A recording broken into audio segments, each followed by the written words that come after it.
that you mentioned about the pastor going down with the drug dealers, and it's this, the mindset.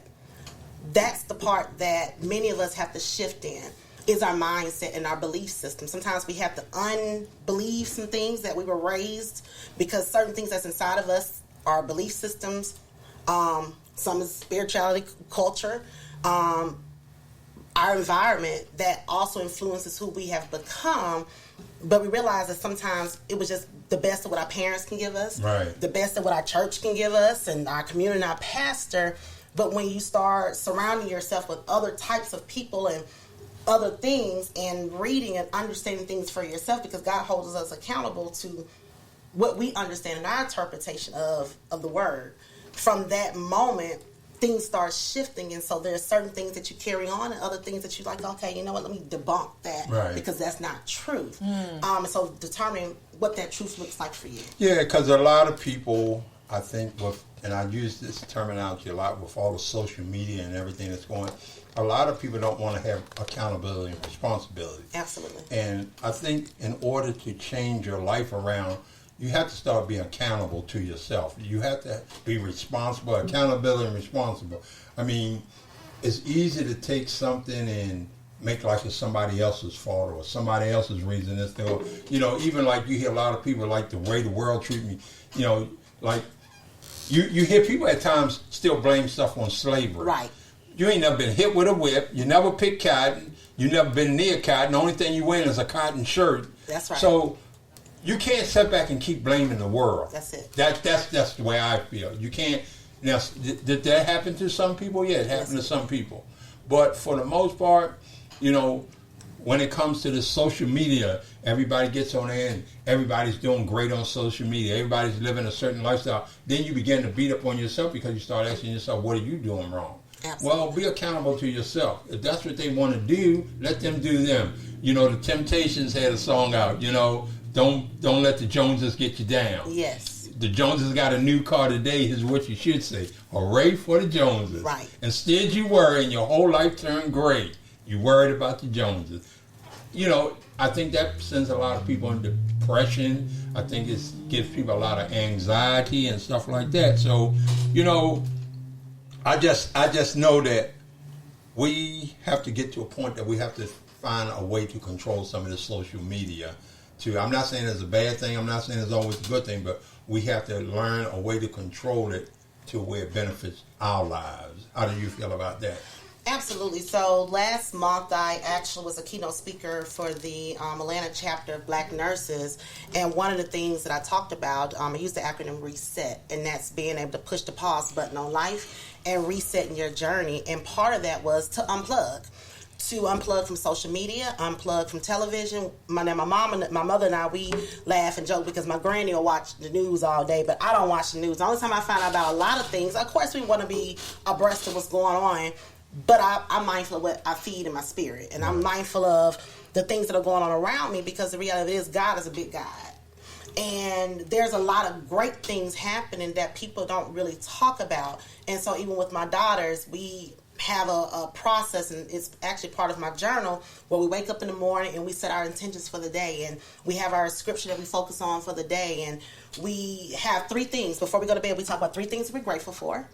And it can't be tangible things. It just has to be, like I thank God that while we were driving, we didn't get hit by that car. Okay. Or I'm thankful that I remembered the answers for that test. So it's that practice of gratitude. And then we do our affirmations, and that's us affirming who we are, because a lot of times with social media, we're looking for the likes and the hearts and the comments to be able to validate us, but we have to be able to validate ourselves. And so with my daughters, we really do affirmations, because I am that I am, right? That was the 2 powerful words. I am that I am. And that's whatever it is that we think that we are. So we do our I am. So every night, we do 3 affirmations, and we go around the room. My youngest one, that's the accountability part, like, Genesis, you only did 1. Because I am grateful for everything. So I said, no, that's not it. We need you to break it down again.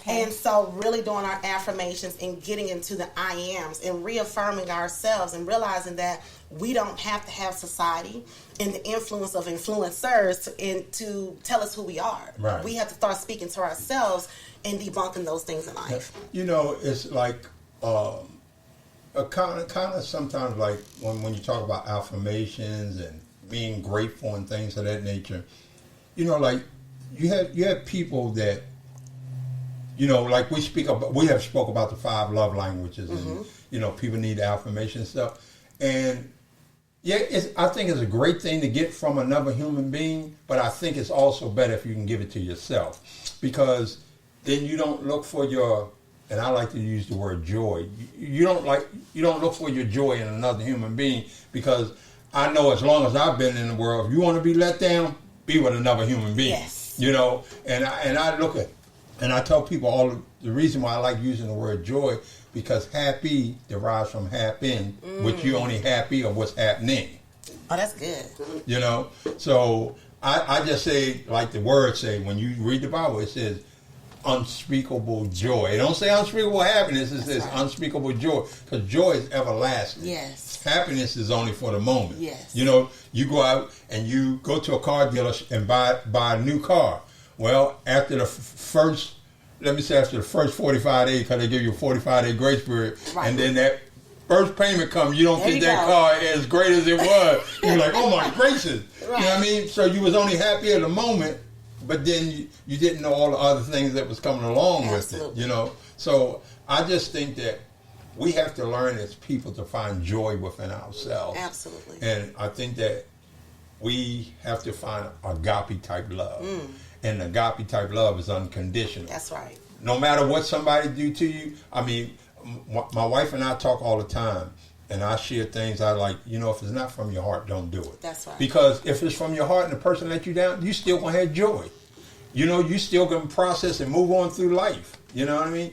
But when you do things and it has a motive to it, now you got some serious problems. Because if I can't meet that expectation or I can't meet that motive, then we got to we just fall apart. You know what I mean? So if I'm doing something, I'm going to do it from my heart. Absolutely. You know? So one of the biggest questions I wanted to throw at you today, as being a life coach and things, my question would be, do you feel that the stresses of life in the world today are the same for men as they are for women?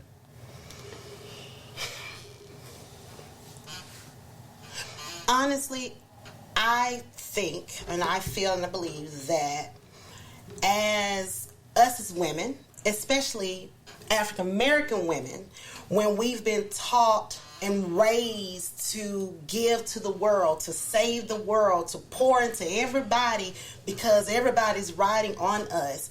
Now it's starting to be the mental health, the anxiety, the stress, the depression, and all these things that are coming from us having carried so much all these years, raised by a single mother, and then married, and then divorced, and then single mother again by my own mother, and now I'm a single mother. I had to take back my power, and I had to realize that, Shantae, you are a person outside of Zion and Genesis and all these wonderful things that you're doing in the community. You're no good to yourself. You can't be any good to anybody else if you're giving from an empty cup. So I had to learn how to fill my cup all the way up and start giving from my overflow. And so in answering your question, I feel that it is harder for us as, I'm going to say, African American women right now, or women in general, because now we're having to take off the mask, take off the cape. And so now you have these grown girls inside of these grown women that's both trying to heal at the same time to become whole, and it's a challenge. So we're dealing with the little girl, the grown woman, and we're trying to now take all these things off in this day and age in life. And so, of course, with the pressures of life and the societal influences of life and work and all these things coming at us, I definitely feel that we are carrying the weight. And then, of course, you have the discrimination in the workplace. You have, the income difference. Even of us starting, business as women, can be a challenge at. Okay, at so times. so in saying that, let's take all the materialistic stuff out of it, because some of it is just the way of the world. Right.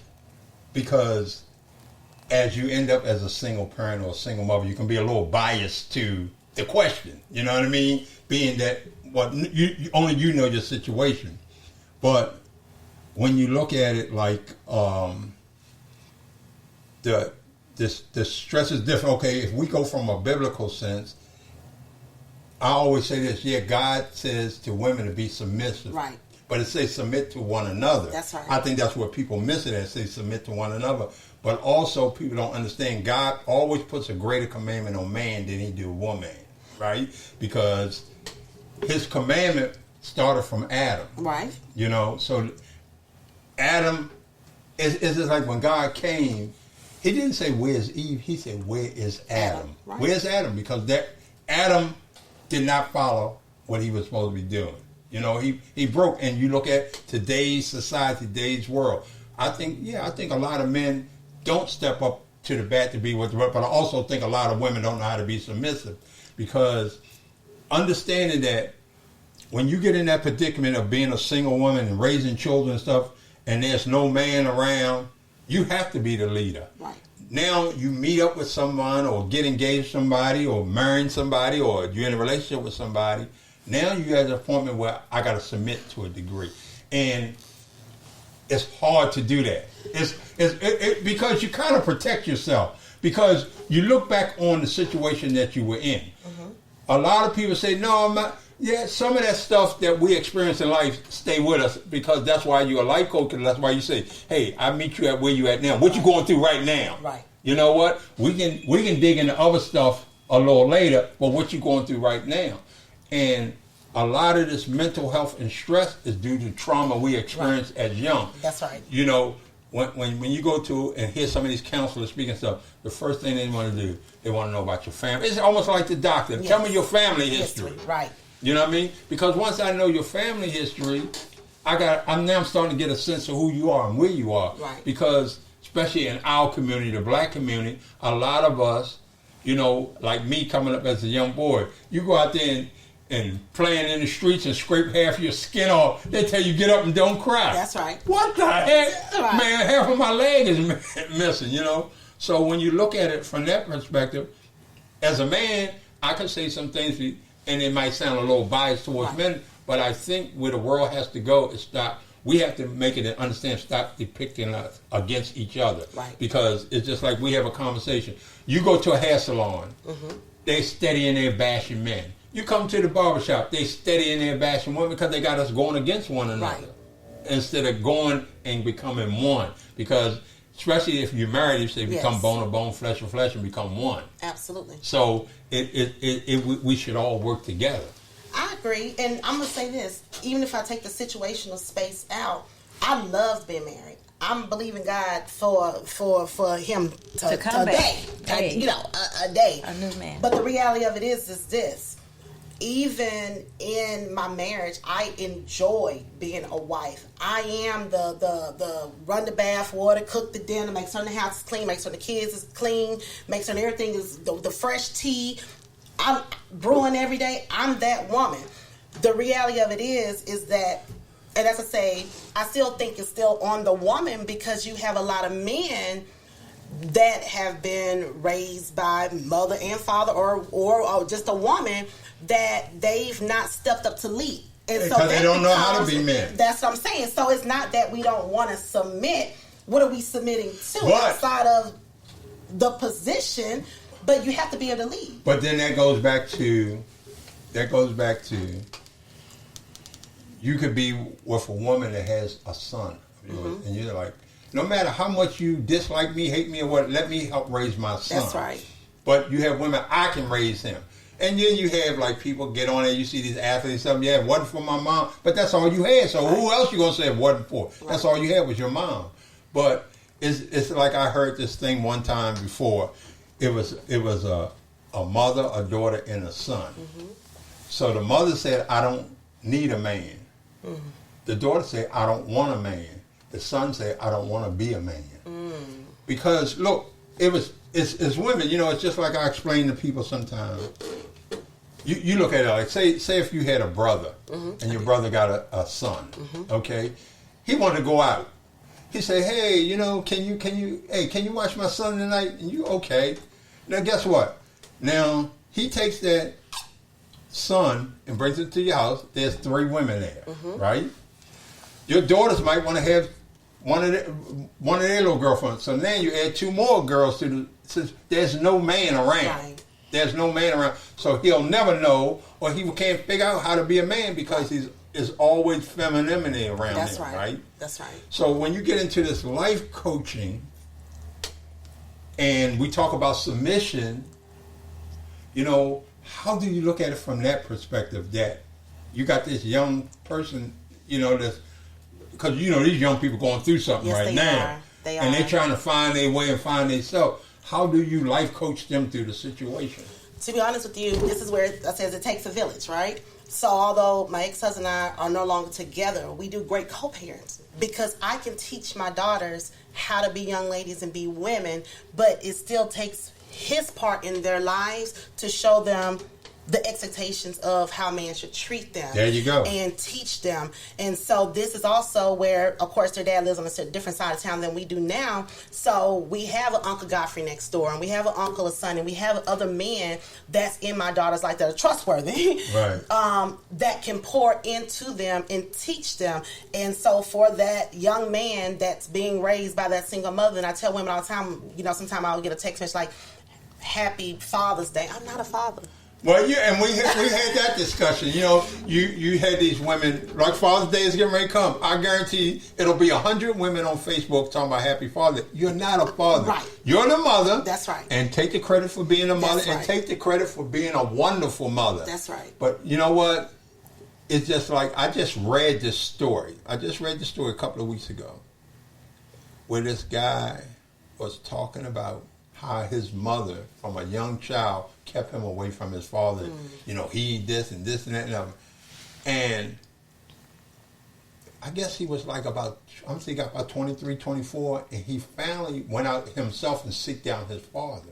He found his father, him and his father had a conversation, and his father, get to tell his side of the story and stuff. This dude became so angry at his mother because, why would you keep me out of this dude? Like, this ain't no bad dude. But it was because of the anger and the hatred she had for him. That's right. And this is where we have to mature as parents. So how do you coach somebody through that? Oh. Say you have a girlfriend. Mm-hmm. She got a son. Or she got kids, just period. Yes. And her and the father, let's just say they went through a bad divorce. So she like, no, he's not going to see this because he ain't this.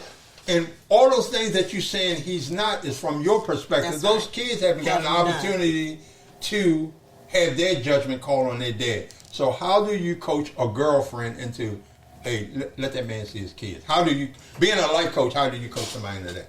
In that situation, it's removing yourself. You have to remove yourself because, again, even for me in my situation with my kid's father, it is simply they'll see him for who he is, and whatever their opinion of him is what it will become for them and their experience with him, and it has nothing to do with me. So I don't speak negative about him, whether he can do or whether he can't do. That's still your dad, and honoring him in that space because that's your dad, that's your father. And so for a girlfriend that is in that situation, I'm like, listen, you have to remove yourself out the situation. The kids are going to find out one way or if he's a jerk, they'll find out that he's a jerk. If he's a great guy, they'll find that out too. But allow them to build a relationship with him and also take away the things. And so, I can be honest to say, I don't necessarily get child support, but the reality of it is that what was most important for me, and this is where us as it says, older women, you teach the younger women, but also this is where good candid conversations come, because I remember my mother telling me this: what's most important to me is that your dad be a part of your lives. And so of course, me going through my journey, it wasn't about the money. Like, your obligations, these new kids, they want all kind of stuff. They want the best of the best. But the reality of it is, what's most important to me, I'm not running down to the courthouse for a dime. My girls are going to be okay. God said, I've never seen the righteous forsaken nor a seed begging for bread. And we've never had to do that. I've sown enough seeds that whatever we need, God is going to give it back to us. But what I need and what they need is your physical body in their lives. And so having mature people that can understand that. And so even my baby girl had her graduation on Monday, and their dad has an amazing new girlfriend. And she also has gone through a divorce and a single mom of 2 daughters. and I'm introducing her to like our old neighbors. I'm like, oh y'all, this is such and such. Like, she is so amazing. I appreciate her. I said, we love her. And they look at me like, this girl is crazy. But this is what family looks like. This is what blended family like. This is what it looks like. And it always isn't picture perfect, but it is us as adults that make the foundation for our kids. Right. We can make it or break it. And so it's, again, the mindset, the level of maturity that each person in this situation has to have a conversation. And so she knows, like, listen, girl, that's yours. But I also love the fact that we can respect each other. Say, okay, well, girl, let's talk about the allergies. What do they eat? What do they not eat? And so they love going to see their dad. Yes, they want to see their dad, but they actually want to see his girlfriend because of the way there's a benefit to all that. It's a benefit to that because, you know, it's just like when I first met Dorshell, she had some friends, and we went to their friend's house, and Dorshell had never been to Baltimore, and I took her to Baltimore, and she was like, you know, we went to Baltimore and stuff, and she was telling me, hey, he got some good friends and stuff. So one of the girls was like, well, where did y'all stay? She said, well, we stayed at the first night we got there because my daughter fell asleep. She was supposed to come get us from the airport. She didn't. So my daughter's mother came and got us, and we stayed at her house. Right. They thought that was the craziest thing in the world. They was like, are you kidding me? And then they was like, well, where did y'all stay the rest of the time? Well, we stayed at my daughter's. We stayed at this person's house. They was like, no, he would have never, because he needed to get a hotel. A hotel for what? Right. You know what I mean? Right. But I commend anybody, and I mean anybody that can come to the level-mindedness of that you take yourself out of the equation and it's about them children. That's right. That's right. No matter how much anger I may have against you, we adults. That's right. What our battles is should have nothing to do with them. That's right. You know, let them make their judgment call on their own. Absolutely. You know what I mean? They've already experienced enough of the Right. separation and trying to understand and figure it out. Understand it's not your fault. You have nothing to do with this. This is about us. They've already experienced enough and trying to figure out, like, okay, why mommy and daddy are, you know, so that's already enough. So to add our stuff on top of theirs is that love for real. Right, and, and like I said, they dealing with that societal social media and stuff. But also, when you think about it, if you can be submissive enough or level-minded, headed enough to say, well, hey, I'm going to get along with this person, whether it's the mother or the father, that's right, because it's going to benefit my children. That's right. And if they brought somebody else in their life, let me try to get along, because you know what? I don't want my kids never to know what love is not. That's right.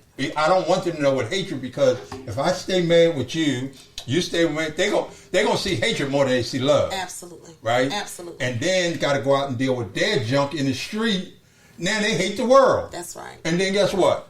These young people today are so, and maybe this is a little terminology might say, but some of them are so weak at the mind, they start talking about suicide. That's right. You know what I mean? That's right. Because, I mean, it's like, I hear them say sometimes like, oh, somebody bullied me on social media. I'm like, well, delete them. Right. No.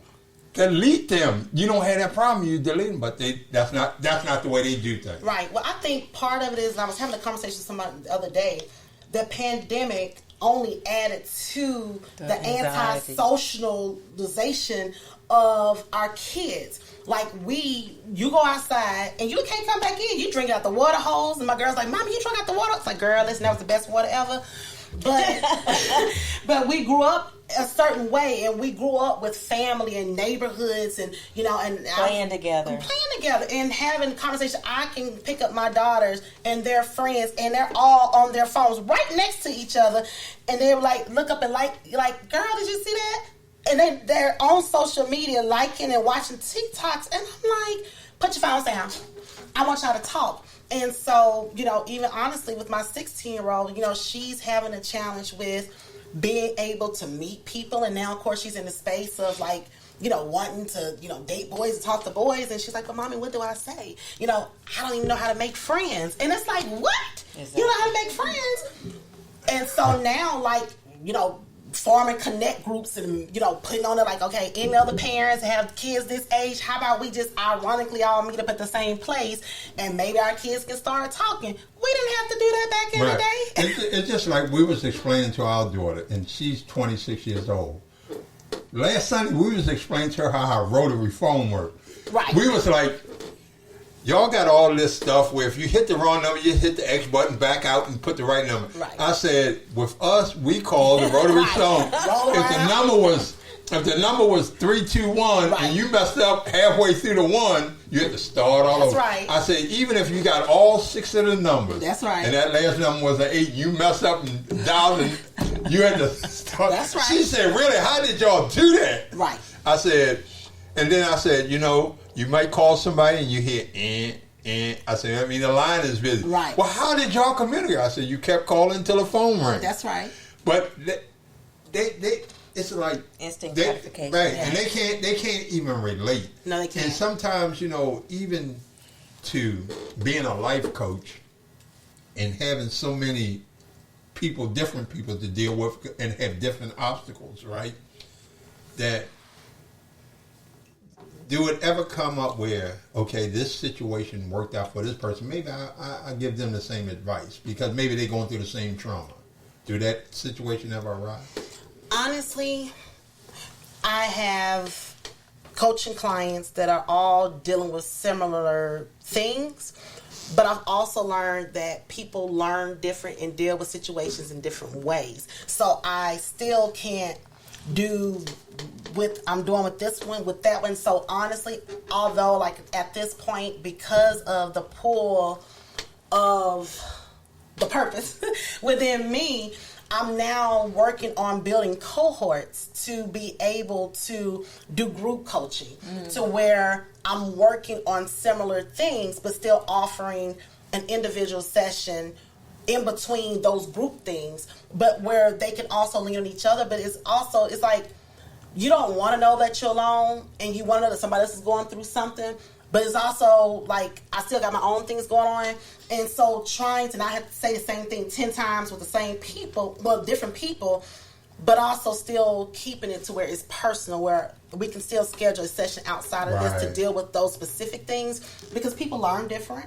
Yeah. You may be a visual learner, somebody may be a kinesthetic, somebody may need learning or whatever the case be. So I still like to curtail my coaching to my individual clients because we all get it different. Because just like you just now said, like some people are readers and some people are hands-on. So those people that are readers, you can give them something to read. Those people that's hands-on, you got to give them hands-on exercise and a foot on the grasp hold to it. And I think that's where people got to understand, that when you're dealing with people's situation, you got to identify what's going to work for them. That's right. That's right. And so that's part of that discovery because, and even with the discovery call, and that's a free 30-minute call session for me to for you to kind of share with me where you are, what you're going through.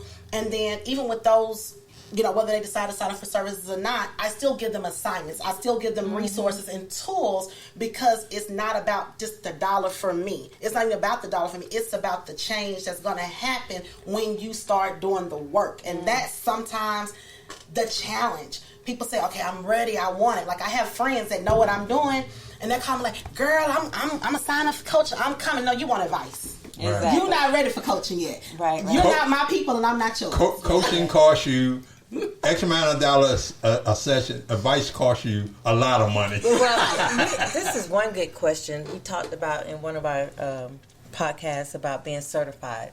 So a lot of people are life coaches or they help people or couples or whatever, but do they necessarily be certified? Do you have to be certified to be a life coach? And what's the difference between the two? Honestly, you have people just by life experience, they're coaching. Others of us have gone through different academies of school and got a certification to actually do coaching under a specific type of coaching. Honestly, even with my certification, I'm so deep diving. I was like, I'm an out of the box person. I'm very, very creative, and it's like, so I don't have a system, so to speak. It's just like when God hit me or the Spirit hit me, it's like, okay, listen, this is what I'm hearing you need to do, or this is the work that you need to do. So even with that, a lot of people have like, oh, this is my model of coaching. Right. I'm going by the spirit, the download, and I'm going to give you what's given to me. But again, you don't have to have a certification to do life coaching. Anybody can do life coaching, but it's such a need, and I tell people all the time, vet your person. When people, go to my website or look me up and they're reaching out to me, this is my life for real. You all see I came in here like a chicken head because I done had field day, I had a baseball cap on. I actually had a t-shirt on. I didn't change shirts. Like, I got to do this podcast. But this is my life for real. And so when I am talking to people, I'm a real person. I'm touchable. And so what I mean with my coaching clients, also my thing is I meet my clients where they are. Not just from the mental space, even from the physical. So, like, if walking is your thing, girl, I'm about to meet you at Alexander Park, and we about to walk and talk. We're going to have a coaching session walking and talking. Right, because that's what fits That's them. what works for you. If it is sitting by the water because, girl, that's your spot, girl, we going to the water.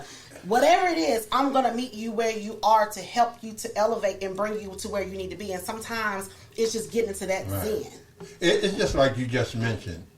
Like some of these people that go get certified or certified life coach, certified counselor. Right. Like you said, they have a program that they have to follow, right? A model. Mm-hmm. And I just reflect on that one time because I know one time we took some counseling and the woman was like, because I guess we were outside her mouth, I can't coach you guys. Right. I can't. And I'm like, wait a minute, it's about being a human, right. And That's this, that, and other. But, sometimes I think that when you're talking about life coaches, it's about bringing people reality, because I think that a lot of people will mess with them because they don't have no reality. That's right. But also, one thing I want to touch on, you had this great quote in your bio. It says, "Manage your time, or your time will manage you." Mm-hmm. I'm a big stickler about my time. I mean, if my time get wasted, I'm driving home mad. You know what I'm saying? It's like that could have been on an email. This chick could have just called me and left a message.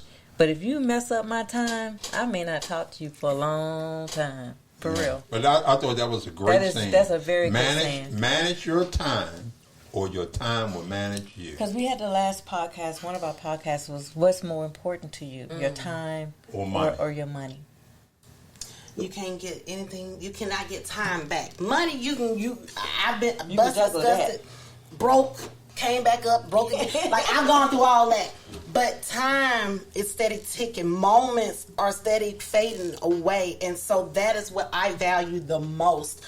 And so every moment counts. And not only am I doing that and making certain that I'm being that and modeling that to my daughters, but I also let them know too, like, this is time. Even when you think about money is time. Time is money. Right. And so that's why they put you on a time clock. Right. And being mindful of how you use it. And so now and I tell you, I was like, it's just something about as you hit your 40s, you go into this space of realizing what matters and what really doesn't matter. Exactly. And if we can get it at 30 and 20, it's like, life's going to be really good. But in that space, I've realized that I'm being more intentional about my time. Mm-hmm. Even when it comes down to coaching, everybody's not my client. I'm not here for the money. Yeah, you can drop me $2,000 for 3 months. I don't want your money if you're not committed, because you just wasted my time. I'd rather come over here and work with this person that can give me the $100, $125 an hour, but they're committed and they're doing the work. See the fruit of your labor. That's right. I want to see a difference. Yeah. This is not for play. This is for real, and these are people's lives. And so it's not about the money. And now at this point, because of the passion that's coming from the purpose, and I heard somebody say from passion to purpose and purpose to profit, God has expanded my territory in such a way to where it's like I'm on high demand. And so I'm sifting through opportunities. Right. And I have to make certain that it aligns with my core values. And so as a life coach, I was like, I can't be one of them old, preachers or hypocrite. So I have to do my own work. Yeah, and so I have to hold myself like you talk it, right? Accountable to the things that I'm telling other people and teaching other people. And so now I'm being very mindful of even the opportunities. If this opportunity comes, and it can be great opportunity, it could be great money, but if it doesn't align with who I am, the coaching that I'm providing, the services that I'm providing, the impact on the people that God has sent to me, I don't want it. Right. I just feel like as our journey and God gives us grace through life, you realize how important time is once you start getting older. Oh, yes. You know, because being young, you think you're invincible, you know. And one thing I have learned in dealing with a lot of young people is I'm going to give you wisdom. And what you do with that is up to you. I'm going to give you opportunity. What you do with that is up to you. Because I find when you try to tell them what to do, there's a lot of, what's the word I'm trying to, there's a lot of comeback from that. That's right. There's a lot of rebelliousness that comes from that. But I'm just going to give you some food for thought. You think about what I said to you, and like you say, if you take the time to process it, something in your life might change. You know, we get older and we like, man, I wish I would have did this. Or I wish I had the opportunity you had. I wish I did this. You know, if I was your age and I did this, guess what? I'd be rich right now. Right. But in the same token, I was your age and I did foolish stuff. That's right. Now what I'm going to share with you is that foolishness is going to have you work until you're 60 years old, 67 years old. You keep doing that foolishness. Absolutely. That's what that foolishness is going to have. So you can process that. You can do what you want, because I'm not here to judge you. I ain't your judge. That's right. You got one judge, and it's not me. All I'm doing is give you some food for thought and some words of wisdom. That's right. And what you do with that is on you. Right. And I like what you mentioned, like with our young people, those are my people. The teenage to the young adults, that's my group, because I like to have real talk. I say raw and uncut talk with them, because we have to get down into the trenches, not stay there, but bring them up to where they need to be. But game got to recognize game. Right. And we have to have real talk with them. So even with my 16-year-old, at this point, I said, Mommy is just your GPS, baby. The foundation, the core system, the belief system, the prayers, the spirituality, the upbringing, all that has already been in you since a baby. I've raised you. You're 16 now. At this point, because, you know, y'all know everything, Mommy just your GPS.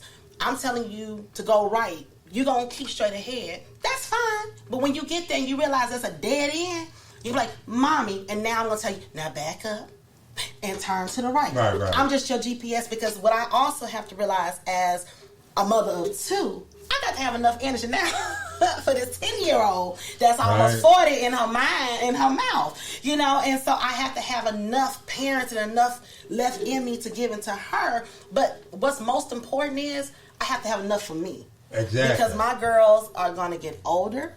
They're going to be doing their own thing. And the only thing I can do is trust that God has given me all that I can give to them as a portal of life. But other than that, God, these are yours. I give them, you allowed me to borrow them.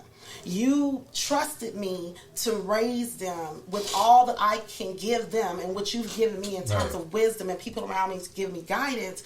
But now, these yours. I'm just going to pray for them, keep them covered, but I'm just their GPS, and I have to trust God with them, but also giving it to them like it's like, we ain't talking about the birds and bees. We're going to have some conversation. Right. We're not talking about, you know, selling drugs or selling dope. No, we're talking about the trap house. We ain't talking about gangs. Like, we really getting in here because we got to get into the meat and the heart of a lot of things. And so I did a vision board event with the Gwinnett Juvenile Court. They have a lot of mothers and daughters that come in with conflict. So they want to do conflict resolution. I said, but we have to change what we're going to title it if we want something different. So it was, I think I titled it like happy relationships, or no, it wasn't happy. It was something like loving relationships between mothers and daughters was the title of this vision board. And so I had the mothers and daughters, and of course the girls were like, first of all, I don't want to be here. We're supposed to be out of school today. And y'all done brought me down here, and we got to play and put this board together and da-da-da-da. And I told them, I said, listen, y'all got a few hours with me. They done provided food for y'all. I'm going to ask y'all to give me this time. If I do what I need to do, I need you to let me know that. Holler at me and let me know, girl, like you did a good job. And if not, I'm going to let you know, my bad, I'm sorry, I'm going to figure out how to give you your 3 hours back, but I need you to give me mine. Right. And we had a black mother and daughter. We had a grandmother having to raise her granddaughter. Mm-hmm. We had an Asian mom and her daughter, a white mother and her daughter. And it was just all this generation, like, you know, cultural space in here. But it went from the tension, the POs and the judges, and everybody was coming in this room and watching this space, and I'm just talking, I'm just sharing. All of them were single, too. All these were single mothers of all these different cultures, because it ain't just black mamas. It's all mothers. Mm-hmm. It's not just in this situation here with the grandmother that's in her about to be 70, raising her 16-year-old granddaughter, and a whole lot of things going on here. But they were mad as hell about being there initially. By the time we finished, I said, now what I want you to do is on your boards, I want you all to theme how you want your relationship. I want you to theme the rest of your year for your relationship. So each one had to come up with themes. And I said, and then I gave them activities. I had reference sheet, and I wanted them to find and put identify references under different things, like things we enjoy doing together, things we would love to do together, trips we would like to take, and they had to build their vision boards around it.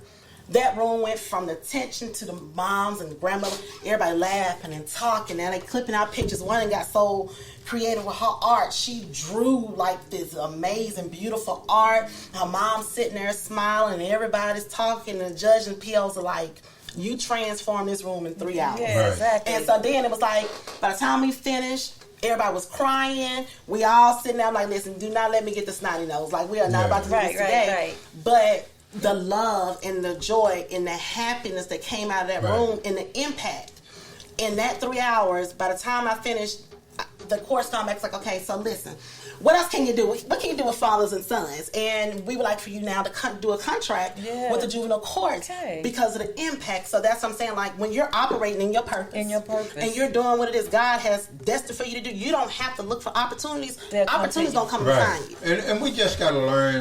We just have to learn to meet each other. You know, where we are, like you said. I understand that my wisdom, my walk through life, a 20-year-old young man might not get it because he you know, he might say, oh, well, you're 60-something years old. What you know about drugs? Or what you know about hustling? Well, I've been there, my man. But he can't relate. I always say, like, for me, I think God blessed me to look young so I can relate to the young. Right. Because if I told them my age, they would not believe it. They were like, no, you're not. So I think that I'm learning, even in the growth of me, I'm learning that sometimes you just got to meet them where they at. That's right. Sometimes you have to step back and say, okay, they're not going to get it right now. Don't get angry, don't get mad, don't get frustrated. Just repeat the course over and over and over. Right. And eventually they'll grab, because, you know, you could have 20 people in the room, and if you save one, you did your job. You did it. You did your job. And what, you know, like I said, we talked to our daughter a lot, and I was explaining to her, because her and her mother found a church that they really liked. And they was like, well, why don't you come out? I said, well, I'm not ready right now. But y'all keep going. And it's funny, because even on the calendar, I put good job. One day I put Jesus love. So they've been going like 3 weeks in a row, right? So I said, you know what? It may be meant for you to dig the hole. It may be meant for her to plant the seed and somebody else to water it. That's right. I said, so a lot of times you can't want to dig the hole, plant the seed, and water it all. That might not be your purpose. That's you know what I mean? And sometimes that's how you have to deal with people. That's right. That you have to say, hey, I dug the hole. Somebody going to come around and plant seed, because seed only grow on fertile ground. That's it. Come on. You know, seed only grow on fertile ground. Then somebody going to come by and they're going to water it. That's nurturing it. That's right. And we all going to see it grow and right. blossom. That's right. And that's what we got to get ourselves to, because I know that sometimes we can be very hard on people, especially when we feel like they're not getting it. Right. But it's just like education. You know, when you got a classroom of kids, some get it, some don't. That's right. But you can't give up on the ones that didn't get it. You just have to find a different method for them to get it. That's right. And that's how I look at life, that sometimes even with ourselves, like how you always talk, like I get to a certain point when my bucket is full, I know when it's full. Yes. Hey, my bucket is full, not right now. That's right. I'm telling you, every little drop over the side, it might cause the whole bucket to spill over. Right. So, hey, let me drain this bucket the way I have to drain it. And I think that's what people have to learn. And we learn that from you life coaches. Yeah. And we want to just say we appreciate you coming to the show. I think it was very informational. And just once again, give people your website or how they can get in contact with you. Absolutely. Thank you all so much again for having me. And, you know, of course, May is Mental Health Awareness Month. So I was like, oh, they want me on here because it's Mental Health Awareness Month. But just trusting your process is what I want to say. Just trust your process, not somebody else's and what everybody's feeding you. Trust your process. You'll get there. You can find me on Facebook. It's Purpose and the number 4 Life. PURPOSED. The number 4 Life. On Instagram is Purpose Life Coaching. On TikTok, that my 10-year-old set up for me, is Purpose Life Coaching. And on LinkedIn, it's Purpose Life Coaching as well. My website is www.purposelifecoaching.com, and that's just PURPOSED coaching.com. And I have the purpose with the D I was sharing with your wife here is because whatever we're predestined to become, we will become. We just have to trust the process. So it's not purpose, it's purpose, because we're going to get there. Right. Okay. And we just want to thank you again for coming in. And, if you want to listen to us, you can go to peoplethinkaboutit.com. You can reach out to us at peoplethinkaboutit@gmail.com. We're on all the podcast outlets. You can also reach us at Gmail. People think about it at Gmail. But most importantly, YouTube. If you want to see the video today, just go on YouTube and then you put in the search engine at People Think About It, all one word, and then you'll click on our People Think About It link, and then you'll see all the videos. Yeah, so all our videos are on YouTube video. And make sure you subscribe to it as well. Yeah. And make sure you subscribe. Yeah, subscribe. Yeah, and thank you. It's like I said, all we do is try to get people to think about what's happening. You've been listening to People Think About It. Be sure to subscribe to the show and share it with your friends so that you never miss an episode. A new episode drops every Wednesday at 8 p.m. Thank you for listening. Now,